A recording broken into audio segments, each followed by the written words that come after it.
Cette dernière partie du cours sera consacrée en totalité à l'étude de la pression artérielle et sa régulation. Comme nous l'avons déjà vu, la circulation du sang à travers toutes les parties du corps se produit sous l'influence de pression créée par l'action de pompage du cœur, comme on le voit sur cette animation. Cette circulation est appelée écoulement de masse car tous les constituants du sang se déplacent ensemble. Deux éléments importants sont alors à souligner qui sont la notion de pression et la résistance. Et comme nous l'avons déjà vu, le débit de sang se fait toujours d'une région de forte pression vers des zones de basse pression. La pression artérielle maintient les parois du système artériel distendues et assure l'écoulement du sang. À ce niveau, c'est la pression la plus élevée de l'organisme. La pression artérielle moyenne est quasiment constante dans les grosses artères et ne chute qu'à la sortie au niveau des artérioles.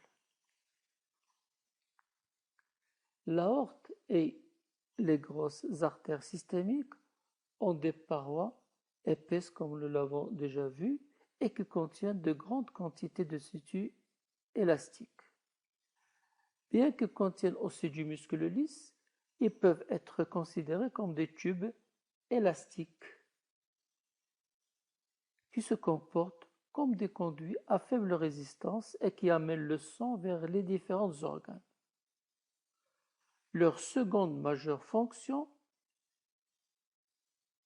liée à leur élasticité, consiste à se comporter comme des réservoirs de pression permettant de maintenir le débit dans tous les tissus au cours de la diastole. La contraction ventriculaire produit une pression au niveau des artères et cette pression est une force capable de faire entraîner le sang vers les tissus. Alors, quels sont les facteurs qui déterminent cette pression dans un réservoir élastique, comme par exemple dans un ballon rempli d'eau? Alors, si je prends un ballon élastique qu'on remplit avec de l'eau, donc la pression dans ce ballon va dépendre du volume d'eau qui va se trouver à l'intérieur de celui-ci et de son extensibilité, c'est-à-dire la facilité avec laquelle ces parois peuvent être étirées. Si les parois sont très extensibles, alors de grandes quantités d'eau peuvent entrer dans le ballon au prix d'une légère élévation de la pression interne. Inversement, la pénétration d'une petite quantité dans un ballon peu extensible permet une importante élévation de la pression. Ces principes, on peut les appliquer également pour l'analyse de la pression au niveau du corps. Ainsi, par exemple, la contraction ventriculaire éjecte du sang dans les artères pulmonaires et systémiques au cours de la systole. Un volume de sang égal seulement au tiers du volume d'éjection systolique quitte les artères au cours de la systole. Le reste du volume d'éjection va élever la pression à l'intérieur des artères et les distants. Quand la contraction se termine, les parois artérielles distendues vont se détendre passivement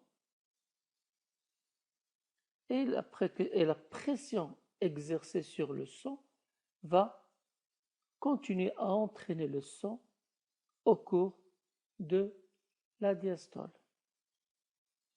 Quand le sang quitte les artères, le volume artériel et par conséquent la pression vont diminuer lentement. Mais la contraction ventriculaire suivante, bien entendu, apparaît alors qu'il y a encore du sang dans les artères pour les distendre partiellement. C'est pour cette raison que la pression ne tombe jamais à zéro.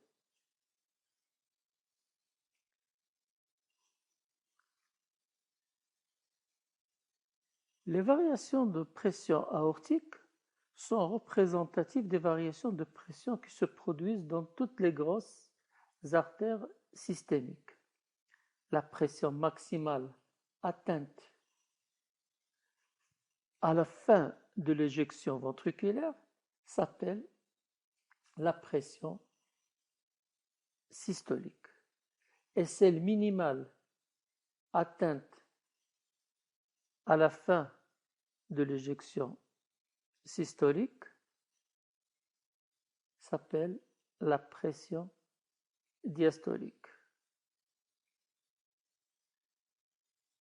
La pression générale est donc exprimée en pression systolique sur la pression diastolique. Cette différence, donc la différence entre la pression systolique et la pression diastolique, cette différence s'appelle la pression pulsatile. La pression artérielle moyenne est une pression calculée sous 7 R et qui divise le cycle cardiaque. Elle est aussi calculée comme étant la pression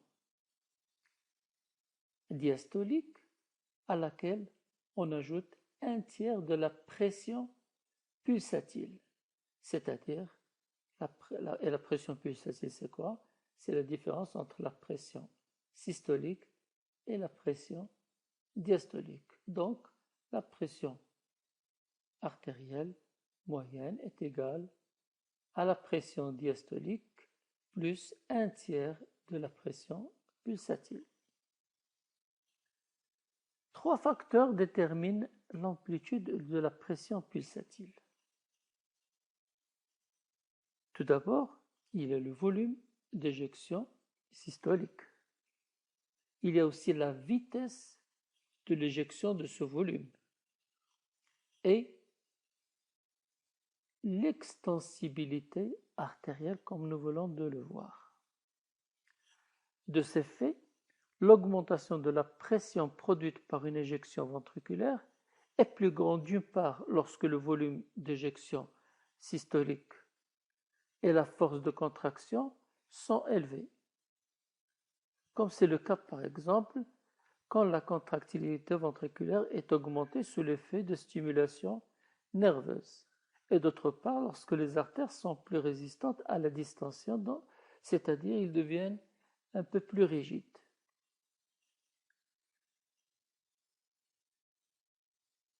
Il apparaît alors nettement que la pression artérielle change constamment au cours du cycle cardiaque. Cette pression moyenne, elle n'est pas égale à la moyenne entre la pression systolique et diastolique, car la diastole est plus longue que la systole. La diastole est égale au moins 2 fois la systole. Ainsi, La pression artérielle moyenne est la plus importante des pressions décrites car elle représente la pression qui entraîne le sang dans les tissus au cours de toute la durée du cycle cardiaque. Alors, comment mesure-t-on la pression artérielle chez l'homme? Il est facile de mesurer la pression systolique et diastolique chez l'homme avec un sphygmomanomètre. Ce sphygmomanomètre est constitué par un coussin d'air qu'on enroule autour du bras et qu'on gonfle jusqu'à ce que la pression à l'intérieur de ce brassard devient supérieure à la pression systolique. Et de ce fait, cette pression va stopper le passage du sang vers la partie inférieure du bras puisque l'artère est complètement obturée.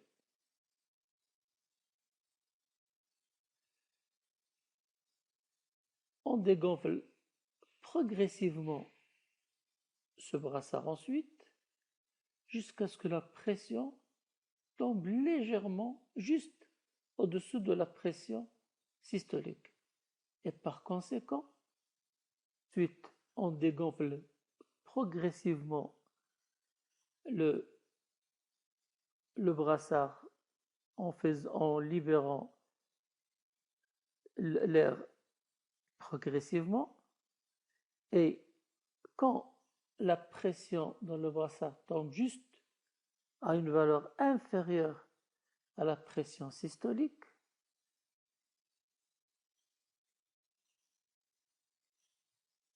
il y a une petite ouverture au niveau de l'artère qui va permettre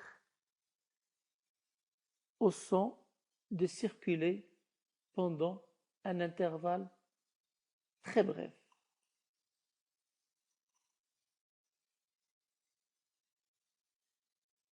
Et à grande vitesse. Ce passage induit un premier bruit qu'on peut entendre grâce à un stéthoscope et qui correspond donc à la pression systolique.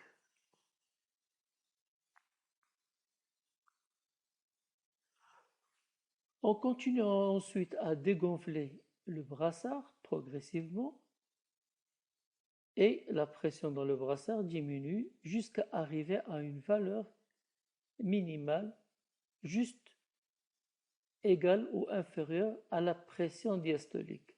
Et à ce moment, l'artère est pratiquement décomprimée et le sang circule presque librement